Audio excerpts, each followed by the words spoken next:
jua-jua. Juan-jua. Yahobu. Ahoy! Halo teman-teman semua, kembali lagi bersama saya Debbie Nenggola dalam acara Sebusur seputar budaya Sumatera Utara. Nah, tapi sebelumnya saya ingin cerita sedikit nih. Di Provinsi Sumatera Utara terdapat 8 suku. Nah, tentu saja memiliki banyak kebudayaannya. Tentu saja kebudayaan tersebut menambah kekayaan di negeri kita tercinta ini. Baiklah, pasti Sobat Sebusur udah gak sabar kan? Nah, mari kita saksikan cuplikan berikut ini. Kerajaan Batak Toba berpusat di Bakara. Kerajaan Batak ini yaitu dalam pemerintahan dinasti Sisingamangaraja membagi Kerajaan Batak Toba dalam 4 wilayah yang disebut dengan Raja Maropat, yaitu Raja Maropat Silindung, Samosir, Humbang, dan Toba. Nah, di dalam masa penjajahan Belanda, pemerintah Belanda membentuk Kepresidenan Tapanuli pada tahun 1910. Nah, kepresidenan ini terbagi atas 4 wilayah yang disebut dengan afdeling dan saat ini dikenal dengan kabupaten atau kota. Nah, pada afdeling Padang Sidempuan yang sekarang menjadi Kabupaten Tapanuli Selatan, Kabupaten Mendeling Natal, Padang Lawas, dan Padang Sidempuan. Nah, di afdeling Nias yaitu menjadi Kabupaten Nias dan Kabupaten Nias Selatan. Nah, yang ketiga yaitu afdeling Sibolga dan Omnen Laden yaitu yang sekarang menjadi Kabupaten Tapanuli Tengah dan Kota Sibolga. Yang keempat yaitu afdeling Batak Landen yang sekarang menjadi Kabupaten Tapanuli Utara, Umbangan Sundutan, Toba Samosir, dan Dairi. Nah, pada awal kemerdekaan Republik Indonesia menjadikan Tapanuli menjadi sebuah kepresidenan. Nah, dalam awal kemerdekaan ini dilakukan sedikit perubahan pada nama, yaitu dengan nama afdeling Batak Landen misalnya diubah menjadi Luhak Tanah Batak, dan Luhak yang pertama yang diangkat oleh Cornelis Sihombing. Nah, seiring dengan perjalanan sejarah, pemerintahan Kepresidenan Tapanuli dibagi menjadi 4 kabupaten, yaitu Kabupaten Silindung, Kabupaten Samosir, Kabupaten Humbang, dan Kabupaten Toba. Nah, sini Batak Toba adalah suatu kesatuan yang kultural. Nah, Batak Toba tidak mesti tinggal di wilayah geografis Toba, meski asal muasalnya adalah dari Toba. Nah, sebagaimana suku-suku bangsa lain, suku Batak Toba pun bermigrasi ke daerah-daerah yang lebih menjanjikan penghidupan yang lebih baik. Yaitu contohnya mayoritas penduduk asli Silindung adalah marga-marga Huta Barat, Panggabean, Simorangkir, Huta Galung, Huta Pea, dan Lumbang Tobing. Nah, padahal keenam marga tersebut adalah keturunan Guru Mangaloksa yang adalah salah seorang anak Raja Sibuan di wilayah Toba. Demikian pula marga Nasution yang kebanyakan tinggal di wilayah Padang Sidempuan. Nah, di sini saya bersama salah satu penjual dari makanan khas yang biasa kita sebut dengan lapet. Oke, kita wawancara sebentar ya. Oke Mbak Tua, jadi bisa nggak Mbak Tua ceritain cara buatnya ini gimana ya Mbak Tua? Ini direndam dulu, udah direndam, digiling, habis digiling, baru langsung dikukus lagi, dikukus, ditaruh ke daun kayak gitu. Daun gini? Iya, baru diayak lagi kayak gini diayak. Jadi proses ngayat ini seperti disaring-saring gitu ya? Disaring dia supaya lembut dia. Kalau kayak gini aja keras dia. Kalau gini aja keras dia. Nah, kalau ini aja langsung kita bungkus, taruh kelapa kita bungkus, keras dia. Jadi proses mengayatnya ya Mak Tua ya? Iya. Nah, setelah dari sini nanti akan ditambahi gula, kemudian akan diletak ke dalam daun pisang, dan nantinya akan dikukus kembali. Nah, ini dia adalah lapet yang udah dikukus tadi. Ini dia lapetnya, ini gula merahnya. Kita coba ya.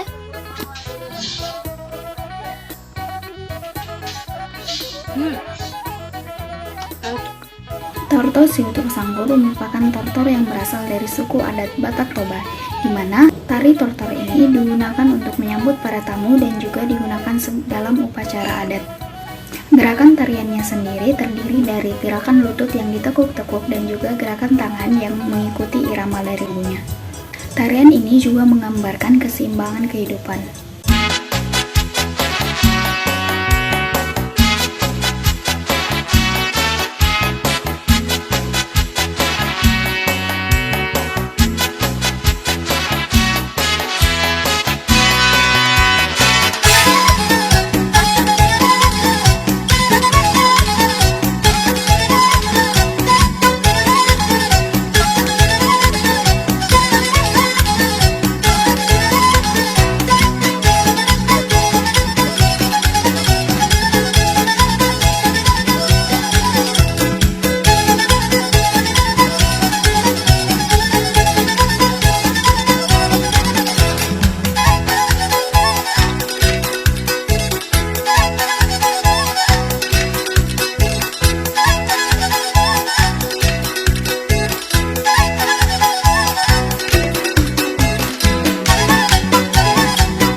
Tradisional suku Toba.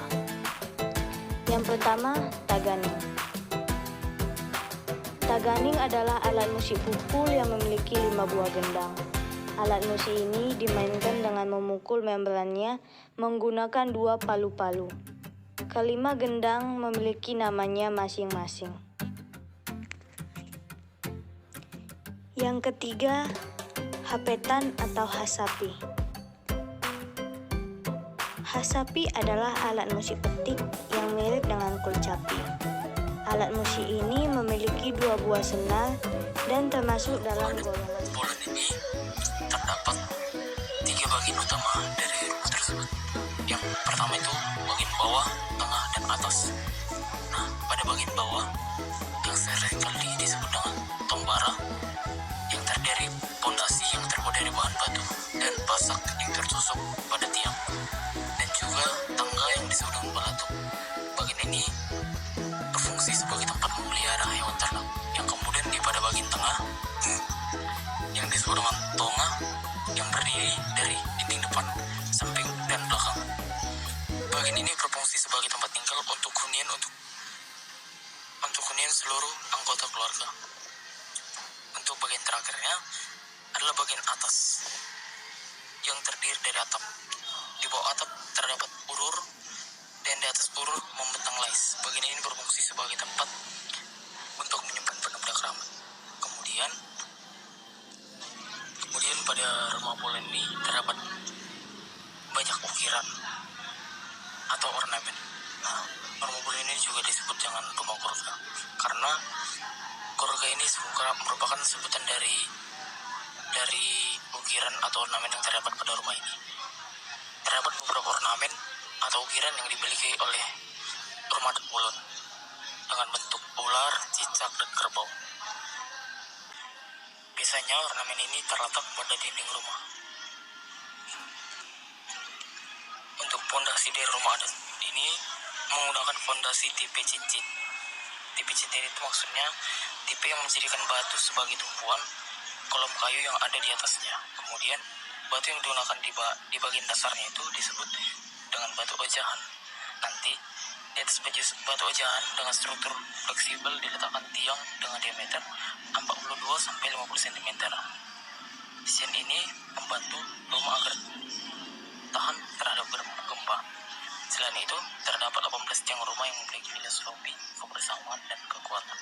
Kemudian, pada bagian atap atau rumah adat Batak atau Polen ini terbuat dari ijuk atau daun berbia, bahan alami yang mudah ditemukan di Sumatera.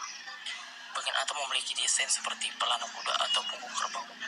Desain atap seperti ini akan membantu dalam menghalau terpahan angin kencang. Atap rumah juga memiliki bentuk yang lancip pada bagian depan dan belakangnya. Bagian depan atap sengaja dibuat dengan lebih panjang daripada bagian belakangnya. Masyarakat suku Batak berharap desain atap ini dapat mendoakan pemilik rumah supaya selalu mendapatkan kesuksesan. Atap rumah juga dianggap sebagai bagian yang suci, sehingga kerap dijadikan tempat penyimpanan barang berharga.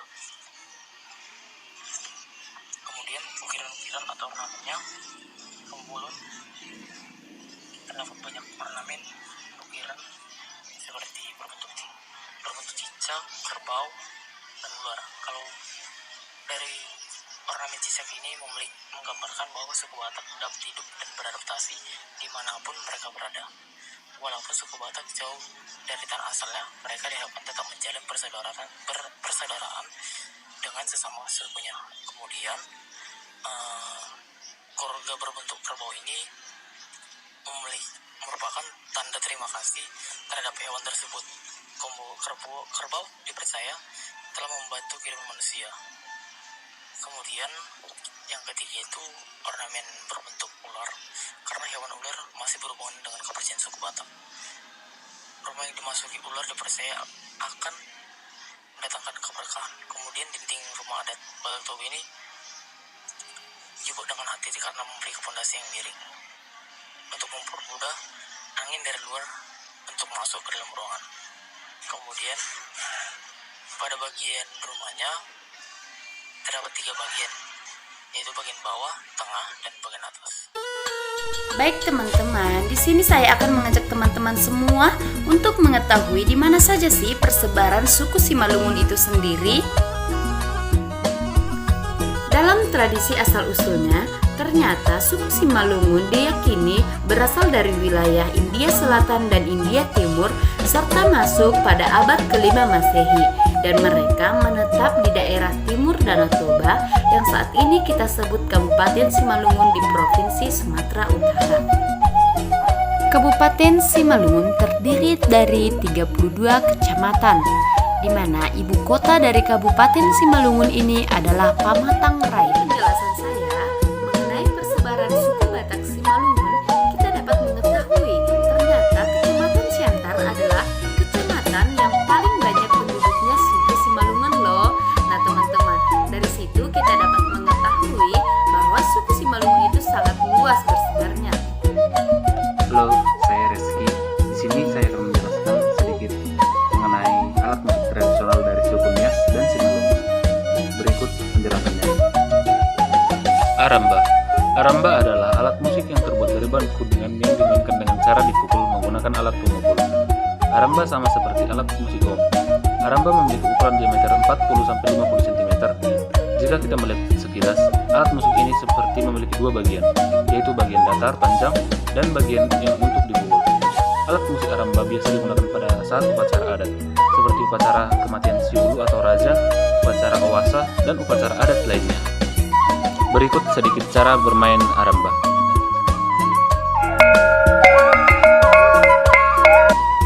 Sarune. Sarune dikenal sebagai alat musik tradisional masyarakat Simalungun yang sering kita jumpai di dalam upacara adat maupun kenduri. Sarune biasanya dimainkan dalam ensembel gondrang si pitu-pitu dan memiliki fungsi sebagai pembawa melodi utama. Pemain sarune sering diakui sebagai pemimpin dalam sebuah kelompok pemusik tradisi yang mengiringi suatu kegiatan upacara. Berikut sedikit cuplikan cara bermain sarune.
Aku mengenalkan ke kalian nih salah satu makanan khas dari suku Batak Selalu, yaitu sambal cinombur.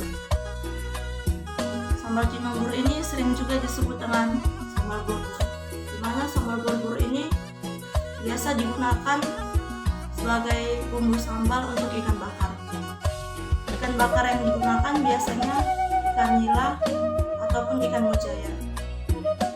Nih, kalau dilihat dari segi perbumbuannya, kita dapat melihatnya bahwa beberapa bumbu dari sambal cinombur ini adalah cabai rawit, serai, bawang merah, bawang putih, tomat, dan lain sebagainya.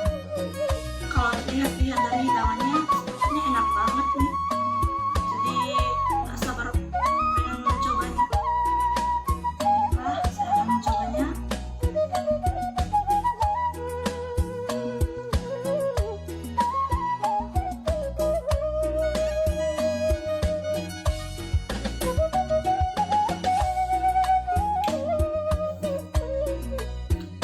Enak banget tau, apalagi perpaduan antara andaliman dan cabai rawitnya, mantul, pedasnya kerasa banget tau. Tarian Buah Page merupakan tarian dari suku Karo. Tarian Buah Page merupakan tarian yang di dalamnya mengandung nilai gotong royong yang sangat kuat, di mana tarian Buah Page ini menceritakan proses menanam padi, dimulai dari menanam, merawat, panen, sampai dengan menumbuk agar menjadi beras.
Alat musik tradisional suku Karo. Yang pertama, keteng-keteng. Keteng-keteng adalah alat musik yang terbuat dari bambu dengan panjang sekitar setengah meter dan memiliki senar yang terbuat dari bambu itu sendiri. Alat musik ini dimainkan dengan cara dipukul. Yang kedua, balobat. Balobat adalah alat musik tiup yang terbuat dari bambu dan memiliki 6 lubang pembeda nada dan 1 lubang untuk peniup. Alat musik ini dapat dimainkan secara solo juga dengan ensemble. Yang ketiga, kulcapi. Kulcapi adalah alat musik petik yang terbuat dari kayu keras dan memiliki 2 senar yang terbuat dari akar 6. Alat musik ini biasanya digunakan dalam upacara. Halo, perkenalkan saya Leonardo DiCaprio Purba akan memberitahu persebaran wilayah dari suku Karo. Suku Karo merupakan salah satu suku yang mendiami wilayah Sumatera Utara. Suku ini memiliki salam khas yaitu Majua-jua. Adapun persebaran wilayah dari suku Karo yaitu seperti dataran tinggi Karo,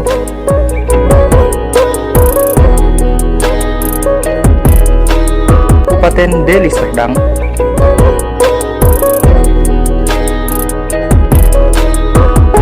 Kota Binjai,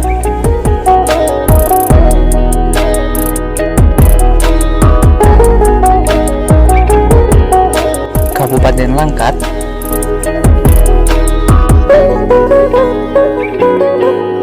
Kabupaten Dairi,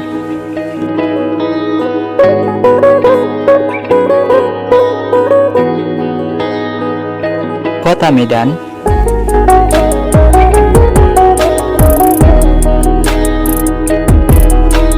dan Kabupaten Aceh Tenggara. Semuanya, kenalin nama aku Davini. Jadi hari ini aku lagi ada di salah satu rumah makan yang ada di daerah Sumatera Utara di Yogyakarta. Hari ini aku mau menjadi salah satu masyarakat suku Karo, yaitu namanya BPK, atau yang biasa kita sebut BPK. Mungkin teman-teman sudah tidak asing lagi dengan makanan, karena makanan itu hampir rata-rata di daerah ini itu atau daerah Sumatera Utara itu ada semua. Oke, langsung aja gimana sih makanannya? Nah, di sini ada sambal darahnya. Sambal darahnya ini udah dimasak, udah matang ya teman-teman, bukan mentah. Jadi dia udah dimasak. Terus itu saksang lagi dibuatin sama ibunya. Nah, habis itu kita tunggu aja nih saus darahnya. Kita tunggu aja bentar lagi. Dan ini dia, tada! Ini semua pesanan aku. Itu ada sambal, ini ada BPK-nya. Terus itu ada saksang. Habis itu di sini ada daun ubinya juga, dan kalian pokoknya wajib banget untuk cobain semua makanan ini karena ini enak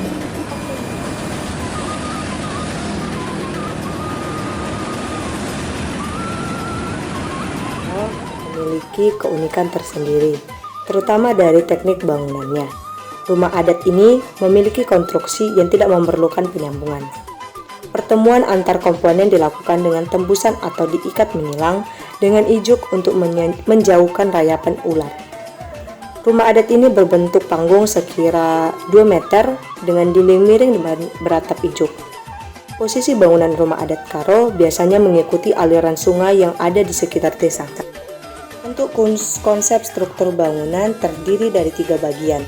Yang pertama itu atap sebagian dunia atas, yang kedua bagian rumah sebagai dunia tengah, dan yang ketiga itu kaki sebagai dunia bawah.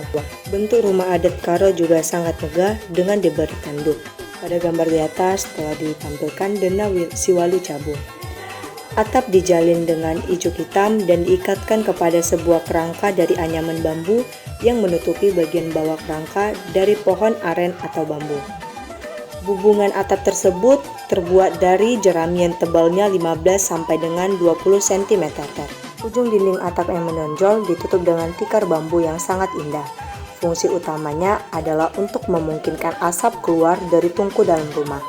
Pada bagian depan dan belakang rumah adalah panggung besar yang disebut ture. Konstruksinya sangat sederhana dari potongan bambu yang melingkar dengan diameter 6 cm. Panggung ini digunakan sebagai tempat mencuci dan menyiapkan makanan, sebagai tempat pembuangan kotoran hewan, dan sebagai ruang untuk masuk ke pintu utama. Untuk jalan menuju ture, terdapat tangga bambu atau kayu. Selanjutnya kita akan membahas terkait dengan pakaian adat dari suku Batak Karo yang sering kita dengar dengan uis gara atau uis adat Karo. Uis adat Karo ini adalah pakaian adat, kegiatan adat dan budaya suku Karo yang berasal dari Sumatera Utara.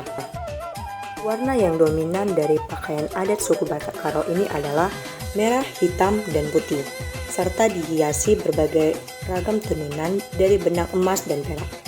Secara umum, uis Gara terbuat dari bahan kapas yang kemudian dipintal dan ditenun secara manual dan diwarnai menggunakan zat pewarna alami. Cara pembuatannya tidak jauh berbeda dengan pembuatan songket. Pakaian adat uis Gara ini biasanya digunakan di setiap upacara adat dan budaya Karo. Seperti yang kita lihat, pakaian ini sering digunakan pada acara pernikahan. Menurut masyarakat Nias, salah satu mistos asal-usul suku Nias berasal dari sebuah pohon kehidupan yang disebut dengan Sigarotora yang terletak di sebuah tempat yang bernama Teteholi Anaa. Menurut mitos tersebut, mengatakan kedatangan manusia pertama ke Pulau Nias dimulai pada zaman Raja Sirau yang memiliki 9 putra yang disuruh keluar dari Teteholi Anaa karena memperebutkan tahta Sirau.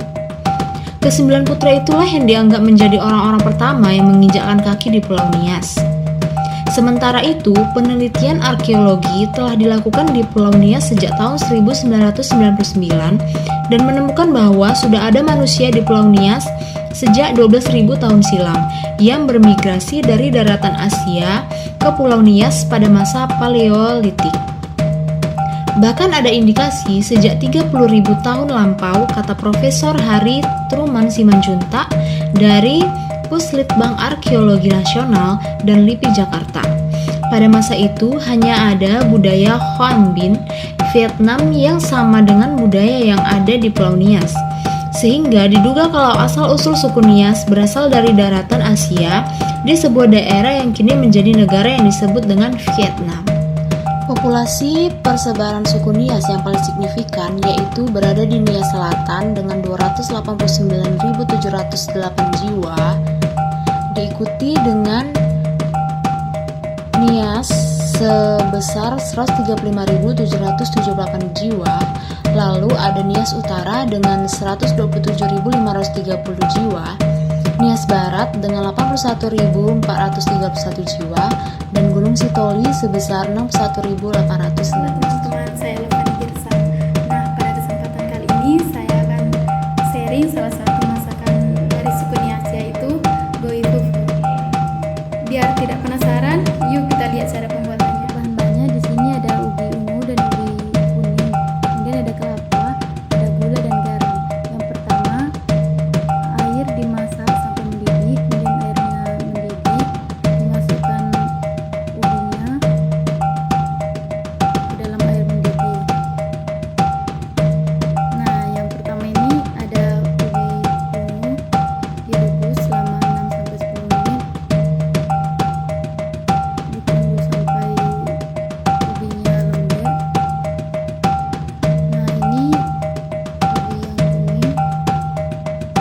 Kemudian ubinya ditiriskan di wadah. Nah, ini untuk ubi yang ungu.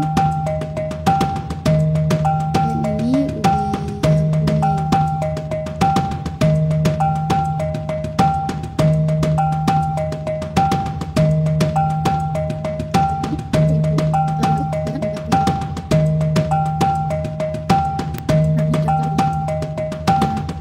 Halus, yang pertama masukin garam secukupnya, kemudian dimasukin gula kira-kira 4 sendok. Ini untuk ubi yang kuning dulu.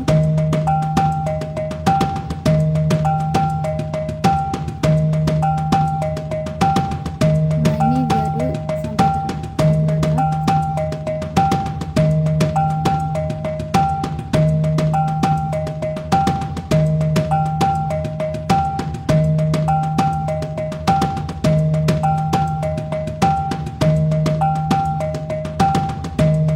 Nah, sama seperti yang tadi, ini untuk ubi ungu, dimasukkan garam secukupnya dan 4 sendok gula. Selanjutnya ada rumah adat dari suku Nias. Rumah adat dari suku Nias disebut juga sebagai Omohada, yaitu salah satu bentuk rumah panggung tradisional orang Nias untuk masyarakat pada umumnya. Selain itu, ada pula rumah adat Nias jenis lain, yaitu Omosebua, yang merupakan rumah tempat kediaman para kepala negeri atau tuhemuri, kepala desa atau salawat atau kaum bangsawan. Rumah ini dibangun di atas tiang-tiang kayu nibung yang tinggi dan besar yang beralaskan rumbia. Bentuk denahnya ada yang bulat telur di Nias Utara dan Barat, ada pula yang persegi panjang di Nias Tengah dan Selatan. Bangunan rumah panggung ini tidak berpondasi yang tertanam ke dalam tanah, serta sambungan antara rangkanya tidak memakai paku, hingga membuatnya tahan goyangan gempa. Ruangan dalam rumah adat ini dibagi dua, yaitu pada bagian depan untuk menerima tamu menginap, serta di bagian belakang untuk keluarga pemilik rumah. Di halaman muka rumah biasanya terdapat patung-batu, tempat duduk batu untuk berpesta adat, serta di lapangan desa ada batu-batu besar yang sering dipakai dalam upacara lompat batu. Saat ini peninggalan batu dari masa megalitik seperti itu yang keadaannya masih baik dapat dilihat di desa-desa Bawo Mataluwo di Hilisi Maetano.